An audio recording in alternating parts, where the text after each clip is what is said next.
বিসমিল্লাহির রহমানির রহিম। আসসালামু আলাইকুম ডিয়ার ভিউয়ার্স, আশা করছি সবাই ভালো আছেন, সুস্থ আছেন। আলহামদুলিল্লাহ আমিও ভালো আছি। আজকে আপনাদের জন্য অনেক মজার একটি রেসিপি নিয়ে হাজির হয়েছি। আশা করছি ভালো লাগবে, ভিডিওটি সম্পূর্ণ দেখুন। তো এখন আমি নিয়ে নিয়েছি এখানে গরুর মাংস। আপনারা চাইলে এই রেসিপিটি মুরগির মাংস বা খাসির মাংস দিয়ে করতে পারেন। তো আমি আজকে গরুর মাংস নিয়েছি, এখানে হাফ কেজি পরিমাণ বা তার থেকে একটু বেশি থাকতে পারে। তো মাংসগুলোকে ছোট ছোট করে কেটে নিয়েছি, বেশি ছোট করিনি। তারপর এখানে বিভিন্ন মশলা এখন মাখিয়ে নিব। এখানে আমি লবণ দিয়ে দিয়েছি, তারপর আপনারা দেখতে পাচ্ছেন যে হলুদের গুঁড়া, মরিচের গুঁড়া দিয়েছি, আর পাশে বেগুন কেটে রাখা হয়েছে।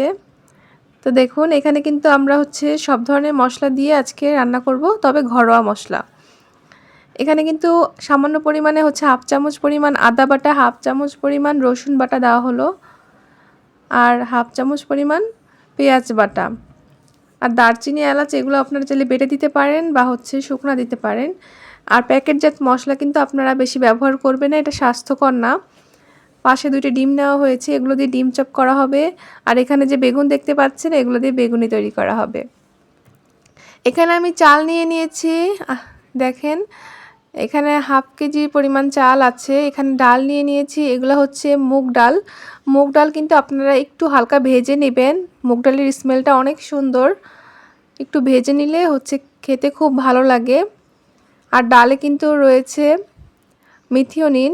আপনাদের কোনো অ্যামাইনো অ্যাসিডের যদি ঘাটতি থাকে শরীরে, তাহলে কিন্তু ডাল খেলে সেটা পূরণ হয়ে যাবে। এটা মসুরের ডাল। আমি আজকে 2 ধরনের ডাল দিয়ে কিন্তু এই খাবারটা তৈরি করে দেখাবো। আপনারা চাইলে আরও বেশি ডাল নিতে পারেন। এখানে আমি আলু নিয়েছি। তো মাংসটাকে আপনারা রেস্টে রেখে দিবেন অল্প কিছু সময়, 30 মিনিট বা 1 ঘন্টা, সময় থাকলে আরও বেশি রাখতে পারেন। তারপর আমি মাংসটাকে কষাতে দিয়েছি। এখানে সুন্দর করে মাংসগুলোকে কষিয়ে নিতে হবে। মাংস কষানো শেষে ফুটন্ত গরম পানি দিয়ে দিবেন। আর যেহেতু প্রেসার কুকারে রান্না করব, অনেক বেশি পানি দেওয়ার কোনো প্রয়োজন নেই, অল্প একটু পানি দিলেই হবে। যতটুকু মাংসটা জাস্ট ডুবে যাবে, এতটুকু পানি দিলেই হবে। আরেকটি হাঁড়ি নিয়ে নিয়েছি, সেই হাঁড়িতে এখানে আপনারা 2 থেকে 3টি পেঁয়াজ কুচি করে দিবেন তেলের ভিতরে, তারপর ওটাকে ভেজে নেবেন সুন্দর করে। এখন দিয়ে দিচ্ছি চাল। এখানে আপনারা পোলাওর চাল ব্যবহার করতে পারেন বা আতপ চাল ব্যবহার করতে পারেন, আপনাদের যেটা পছন্দ সেটাই ব্যবহার করতে পারেন। তো চালগুলোকে খুব সুন্দর করে ভেজে নিতে হবে।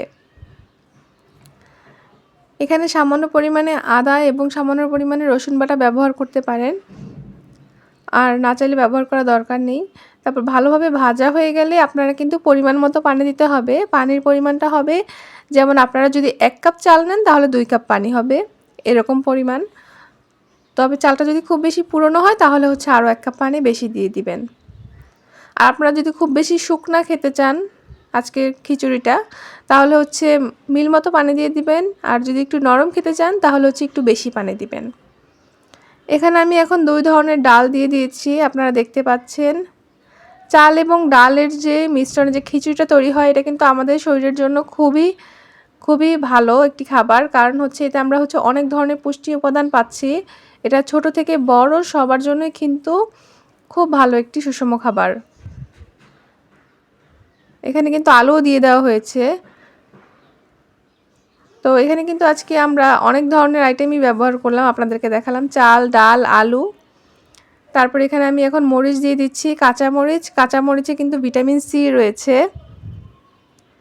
আপনারা কিন্তু এই আইটেমগুলো চাইলে ইফতারিতে তৈরি করতে পারেন বা যে কোনো সময় বাসায় রান্না করে সবাইকে খাওয়াতে পারেন। আর এই ইফতারিগুলো কিন্তু আপনারা চাইলে অন্য কাউকে খাওয়ালে কিন্তু একটা রোজাদার ব্যক্তিকে যদি আপনারা ইফতারি করান, তাহলে তার রোজার পরিমাণ যে সওয়াবটা, সেটা কিন্তু আপনার আমলনামায় চলে আসবে, সমপরিমাণ সওয়াব। এখানে আমি এখন হলুদের গুঁড়া, মরিচের গুঁড়া দিয়ে দিয়েছি, যেহেতু খিচুড়ি রান্না করব। তারপর এটাকে সুন্দর করে নেড়ে দিতে হবে। এরপর ঢাকনা দিয়ে ঢেকে দিবেন। আর খিচুড়ি হতে কিন্তু বেশি একটা সময় লাগে না। তো চুলার আঁচটা এই পর্যায়ে মিডিয়ামে থাকবে। আর পাশাপাশি এখন আমি চলে গেলাম প্রেসার কুকারে, যে মাংসগুলো সিদ্ধ হয়েছে কিনা। তো প্রেসার কুকারেও বেশি সময় লাগে না মাংস সিদ্ধ হতে। এখন আমি খিচুড়ির উপরে ওই মাংসগুলো দিয়ে দিয়েছি। আজকে কিন্তু খিচুড়িটা এভাবে মাংস একসাথে করে মিক্স করে রান্না করব। এইভাবে রান্না করে খেয়ে দেখবেন, খুবই মজা লাগে। আর ঘরোয়া উপকরণ দিয়ে তো আরও বেশি মজা লাগে। আপনারা একটু হালকা জিরা গুঁড়া, হালকা ধনিয়া গুঁড়া দিয়ে দিবেন। তো এখন রান্না কমপ্লিট, আপনাদেরকে আমি একটু সাজিয়ে দেখালাম। এই দেখেন, এখানে আমি গাজর নিয়েছি, শসা নিয়েছি।